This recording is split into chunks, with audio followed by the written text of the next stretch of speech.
الرحمن الرحیم قل ان کنتم تحبون اللہ فاتبعونی یحببکم اللہ۔ معزز سامعین کرام، آپ صلی اللہ علیہ وسلم سے متعلق اس آیت کریمہ میں کچھ باتیں بتائی ہیں۔ اس میں بتایا ہے کہ اگر تم اللہ کا محبوب بننا چاہتے ہو تو ایک کام کرنا ہوگا کہ محمد الرسول اللہ صلی اللہ علیہ وسلم کی اتباع کرنا ہوگا۔ اتباع کہتے ہیں جیسے مقتدی متبع کر رہا ہے اسی طرح کریں۔ تو جس کی اتباع کی جاتی ہے وہ جس طرح کرے، اتباع کرنے والا اگر اسی طرح کر رہا ہے تو وہ اتباع کہلاتا ہے۔ تو آپ صلی اللہ علیہ وسلم کی اتباع کرنے والے کو یحببکم اللہ، اللہ تمہیں محبوب بنا لے گا۔ تو اللہ پاک نے لوگوں کے اندر اپنا محبوب بننے کا طریقہ بتانے کے لیے حضور صلی اللہ علیہ وسلم کو اعلان کرنے کا، آپ لوگوں کو بتائیے، لوگوں کو اللہ سے جن کو محبت ہے اور اللہ کا محبوب بننا چاہتا ہے تو آپ صلی اللہ علیہ وسلم کی، محمد الرسول اللہ صلی اللہ علیہ وسلم کی اتباع کرے تو وہ اللہ کا محبوب بن جائے گا۔ اب رہ گئی یہ بات کہ اتباع محمد الرسول اللہ کی کیوں ہو؟ تو بات یہ ہے کہ دنیا کے اندر اتباع اس کی کرتے ہیں جس کو اللہ پاک نے حسن دیا ہو، خوبصورتی دیا ہو۔ آپ دیکھتے ہیں کہ جو خوبصورت لوگ ہوتے ہیں اللہ نے حسن سے نوازا ہے تو لوگ حسن کو چاہتے ہیں۔ اللہ بھی ان اللہ جمیل یحب الجمال، تو اچھائی کو اللہ پسند کرتا ہے، تو انسان بھی پسند کرتا ہے۔ اس لیے کہا کہ جو خوبصورت انسان ہے وہ بھوکے نہیں مرتا، کیونکہ وہ جہاں جائے گا تو لوگ اگر اس کو دیکھے گا کہ اس کو کوئی تکلیف ہے، چہرہ مرجھایا ہوا ہے، تو ان کی خیریت پوچھے گا، پھر ان کی ضرورت پوری کرے گا۔ تو ایک چیز جو لوگ ان کی باتوں پر چلتے ہیں ان میں سے ایک وجہ حسن کی آتی ہے۔ آدم علیہ السلام کو اللہ پاک نے اپنی قدرت سے بنایا اور بہت ہی حسین و جمیل بنایا۔ حوا علیہ السلام کو بھی آدم علیہ السلام کی پسلی سے نکالا، اور پھر اس کے بعد آپ دیکھیں گے کہ یوسف علیہ السلام کو اللہ نے حسن ایسا عطا فرمایا کہ ایک وقت تھا کہ جب دربار سجایا جاتا تھا اور لوگ بھوک سے نڈھال ہوا کرتے تھے اور آپ صرف چہرہ کو لوگوں میں دربار میں کھولتے تھے تو اس چہرے کی خوبصورتی کو دیکھ کر کے دماغ میں ایسا بس جاتا تھا کہ ایک ایک ہفتے تک ہر آدمی بھول جاتا تھا کہ میں کھانا نہیں کھایا، کھانا پینا بھول جاتا تھا۔ تو حسن ایسی چیز بھی اس انداز سے بھی گزرا ہے حسن والے کہ جس کی دیدار کر کے ایک ایک ہفتہ کھانا پینا بھی بھول جایا کرتے تھے۔ سرور کائنات احمد مصطفیٰ محمد مصطفیٰ صلی اللہ علیہ وسلم سے لوگوں نے تذکرہ کیا۔ جب حسن یوسف کا تذکرہ آیا تو آپ صلی اللہ علیہ وسلم نے فرمایا انا ملیح و اخی یوسف صبیح۔ اللہ پاک نے یوسف علیہ السلام کو صباحت یعنی گورا پن عطا کیا ہے کہ جس کو ایک بار دیکھے تو طبیعت سیر ہو جائے، بار بار دیکھنے کی طبیعت کی خواہش نہ ہو، تو اس کو صباحت اور گورا پن کہتے ہیں۔ یہ خوبصورتی یوسف علیہ السلام کو عطا کیا تھا، اور سرور کائنات احمد مصطفیٰ محمد مصطفیٰ صلی اللہ علیہ وسلم کو ملاحت یعنی نمکینی والا، ملاحت والی خوبصورتی عطا کیا تھا کہ جو ایک بار آپ صلی اللہ علیہ وسلم پر نگاہ ڈال دے اور صحیح سے دیکھے تو انہی کا ہو کے راجہ گرویدہ ہو جائے ہمیشہ کے لیے۔ اور چھٹی نہ ملے، بار بار دیکھنے کو جی چاہے اور ان کا ہو کر رہ جائے، تو ملاحت والی خوبصورتی جو بار بار دیکھنے کو جی چاہے آپ صلی اللہ علیہ وسلم کو عطا کیا گیا۔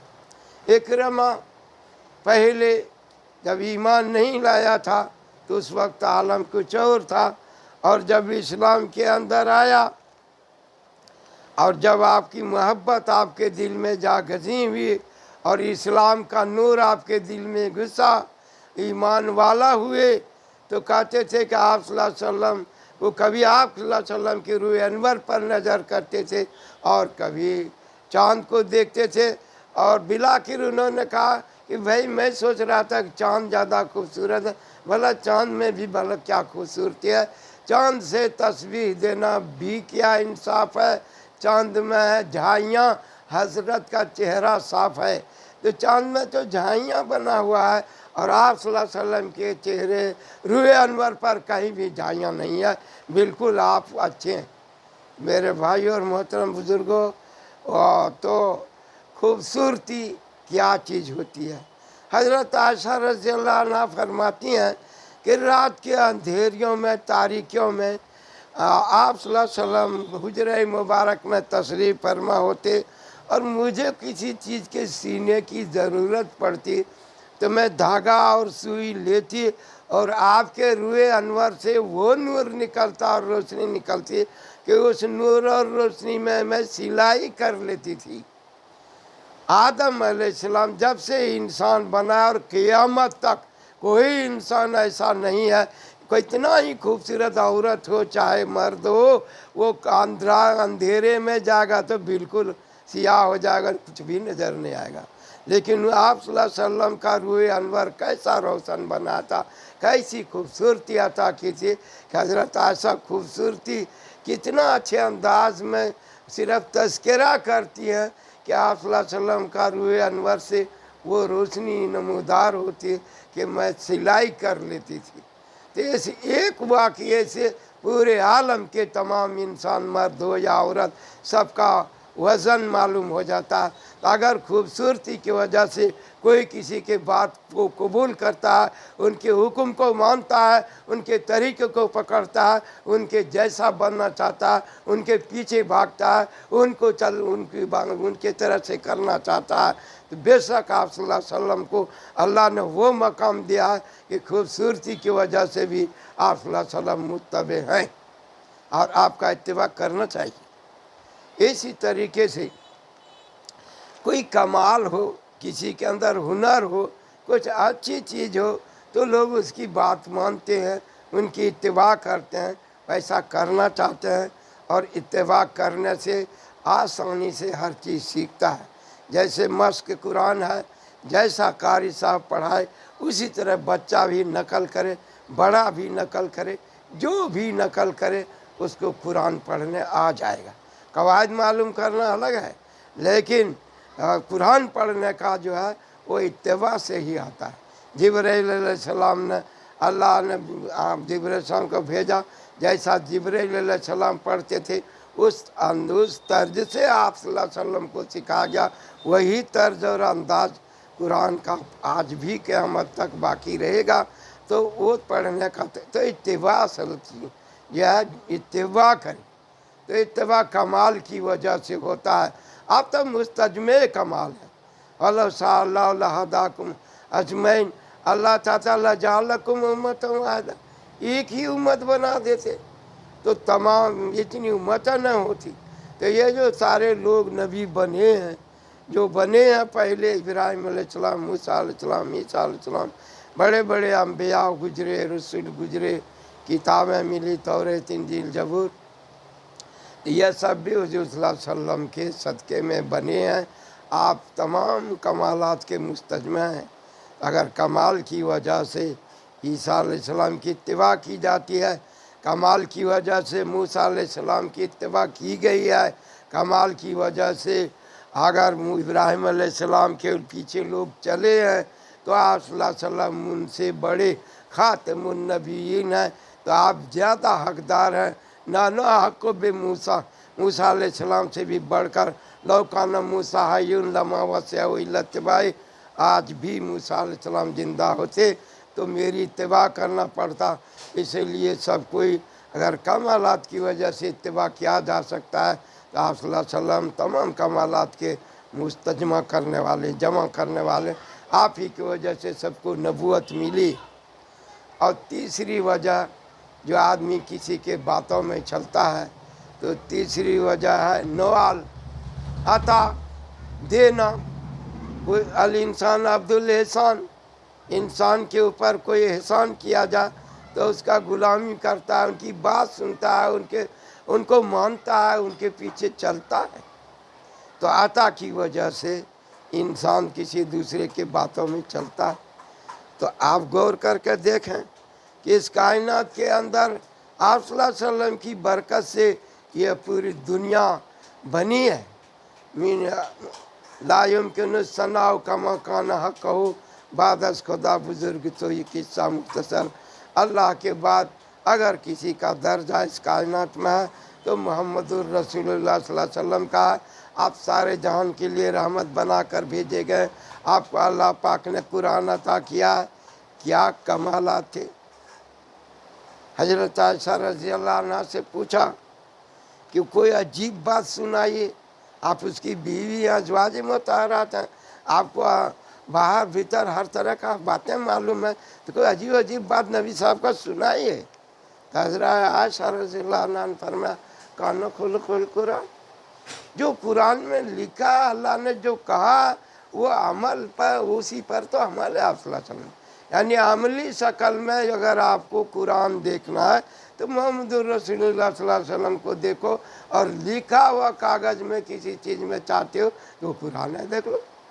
تو وہ لکھا ہوا ہے اور اس کے مطابق آپ کا عمل ہے. تو آپ کے سمجھے کمالات کیا ہیں کہ پورے قرآن پر عمل کیے ہوئے ہیں. قرآن اللہ کا معجزہ ہے اور دین داد و دیش. یا ایک مرتبہ ایک بات ہے، ایک دیہاتی آئے، انہوں نے کلمہ پڑھا، آپ صلی اللہ علیہ وسلم پر ایمان لایا، مسلمان ہو گیا. تو ان کو ایک ریوڑ بکریوں کا دیا، ہدیہ میں دیا اس دیہاتی کو. اب وہ جب گھر گیا تو لوگوں میں تبلیغ کرتا پھرتا تھا کہ محمد رسول اللہ صلی اللہ علیہ وسلم پر ایمان لیا، مالدار بنا دیتا ہے، غریب کو بھی مالدار بنا دیتا ہے. تو یہ کلمہ قیمتی کلمہ ہے جس کو پڑھ کر کے لوگ اسلام لاتے ہیں. اور پہلے دور میں کچھ لوگ مسلمانوں کو کہا کرتے تھے تو بیوقوف لوگ، انومن کما آمن السفہاء. یہ بیوقوف لوگ جو ایسا مسلمان ہوئے ہیں ہم بھی اسی طرح ایمان اور یقین بنا لیں گے. نہیں، تو اپنے کو ہوشیار سمجھتے تھے. تو قیامت کے روز اعلان ہوگا کہ کہاں ہیں عقل مند لوگ. تو لوگ کہیں گے کہ عقل مند سے کیا مراد ہے. تو بتایا جائے گا کہ وہ عقل مند وہ لوگ ہیں جو اللہ کو ہر حال میں ذکر کرتے تھے، کھڑے لیٹے بیٹھے ہر حال میں جو اللہ کے ذکر کرنے والے تھے وہ لوگ عقل مند ہیں. اور ایجادات کرنے والے جو ہیں وہ تو ضرورت کے موقع پر اللہ نے جس چیز کی ضرورت تھی اس کو بتایا اور وہ چیزیں دنیا میں ایجاد ہو گئی. ایجاد کرنے والے کو عقل مند نہیں کہتے ہیں. وہاں پتہ چل جائے گا، فیصلہ ہو جائے گا کہ عقل مند کس کو کہتے ہیں. تو قیامت کے روز اعلان ہوگا کہ عقل مند لوگ کون ہیں. اللہ کہاں ملے گا، کہاں رہتا ہے. تو اللہ پاک کہتے ہیں کہ نحن اقرب الیہ من حبل الورید، کہ آپ کے دل سے جو خون نکلتا ہے، جو رگ سے پورے بدن میں جاتا ہے، جو سہے رگ ہے جس کو ورید کہتے ہیں. گلاب وردتن، گلاب کے معنی میں آتا ہے. یہ گلابی کلر جہاں شروع ہوتا ہے اس کو ورید کہتے ہیں. وہیں سے پورا بدن میں خون جاتا ہے. تو ہم اس سے بھی زیادہ قریب ہیں. اور پھر کہتے ہیں قریب من المحسنین، احسان اس کو کہتے ہیں کہ اللہ پاک کی کو بارے میں ایسا دھیان ہو کان کا طرح ہو، جیسے کہ اس کو دیکھ رہا ہو. تو دیکھنے کے جیسا جس کا دھیان بنا ہو اللہ کو، یا اللہ مجھے دیکھ رہا ہے ہر وقت، یہ دھیان بن جائے تو اس بندے کو محسن کہتے ہیں.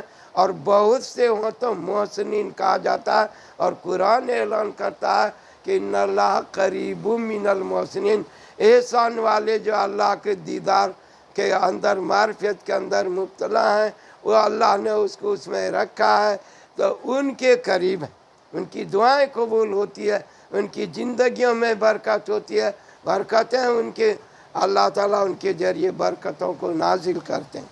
تو ابراہیم علیہ السلام نے دعا کیا کہ من ذریتی، میری اولاد میں سے سب کو نبی بنائے، اللہ ینال عہد الظالمین، آپ کے لوگ ظالم ہو جائیں گے تو اس کو نبی نہیں بنائیں گے۔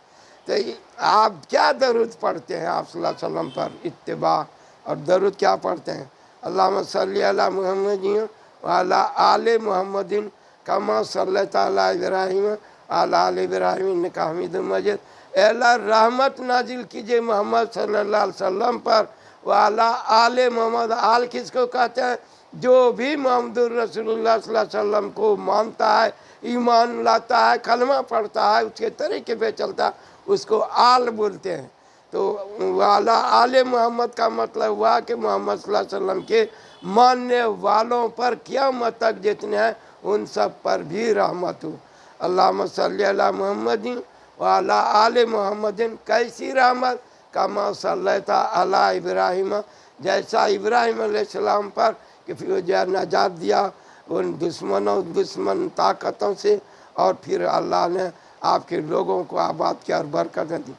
تو کما صلیت علی ابراہیم وعلی آل ابراہیم انک حمید مجید، بزرگی والے تو آپ ہیں کہ آپ ایسا کرتے ہیں۔ پھر کہتے ہیں اللہ بارک علی محمد، کہ اللہ برکت دیجئے وہ محمد صلی اللہ علیہ وسلم پر۔ کس طرح کا برکت چاہیے؟ وعلی آل، صرف محمد صلی اللہ علیہ وسلم کے لیے نہیں، ان کے آل پر بھی برکت ہو۔ کما بارکتا، جیسے کہ برکت دیا ابراہیم علیہ السلام پر، وعلی آل ابراہیم، اور ابراہیم علیہ السلام کے ماننے والوں پر جو عیسیٰ علیہ السلام تک ان کے ماننے والے تھے۔ انک حمید مجید، آئے اللہ آپ تو بزرگی والے، بڑائی والے آپ ہیں۔ تو اس طرح سے دو پارٹ میں رحمت، ایک میں برکت اور ایک میں رحمت جیسا سمجھے مانگا جاتا ہے، جیسا ابراہیم علیہ السلام کے وقت سے عیسیٰ علیہ السلام تک ہوا۔ یہ اس لیے کہا گیا ہے کہ جو کچھ بنی اسرائیل میں برائیاں ہوئی ہیں وہی برائیاں حضور صلی اللہ علیہ وسلم کی امت میں بھی ہوگی۔ اس وقت تک قیامت قائم نہیں ہوگی جب تک سیم ٹو سیم بالکل ہو بہو ہو نہیں جائے گا۔ تو اس لیے اس برائیوں سے بچنے کے لیے خدا کی رحمت و آپ صلی اللہ علیہ وسلم پر درود کے شکل میں اور خدا کی سے برکت مانگنے کا یہ درود اس کا نام ہے، ورنہ بہت بڑی دعا ہے یہ، جس کو درود کا کر کے ہر تحیات کے بعد، سلام کے بعد، اللہ حضور صلی اللہ علیہ وسلم کو سلام پیش کرنے کے بعد آپ پر درود بھیجتے ہیں۔ یہ ہے صلاۃ و سلام جو نماز میں آپ پڑھتے ہیں، سلامی آپ صلی اللہ علیہ وسلم کو دی جاتی ہے، اور درود رحمت آپ کے اوپر اور برکت کی، یہ جو ہے سمجھے درود پڑھا جاتا ہے جو اللہ کا حکم ہے۔ اس طرح سے دنیا کے اندر رحمت اور برکت کی دعائیں ہوتی ہے۔ تو آپ صلی اللہ علیہ وسلم کی اتباع کے لیے ہم لوگ اس دنیا میں پیدا ہوئے ہیں، اور محمد صلی اللہ علیہ وسلم کا کلمہ پڑھ رہے ہیں، ان کے طریقے پر چلنا ہوگا۔ اگر آپ پوری طرح سے کامیاب ہونا چاہتے ہیں تو کامیاب وہی ہے جو حضور صلی اللہ علیہ وسلم کی جس کو اتباع نصیب ہوئی ہے۔ اللہ ہم سب کو حضور صلی اللہ علیہ وسلم کی اتباع نصیب فرمائے۔ وآخر دعوانا ان الحمد للہ رب العالمین۔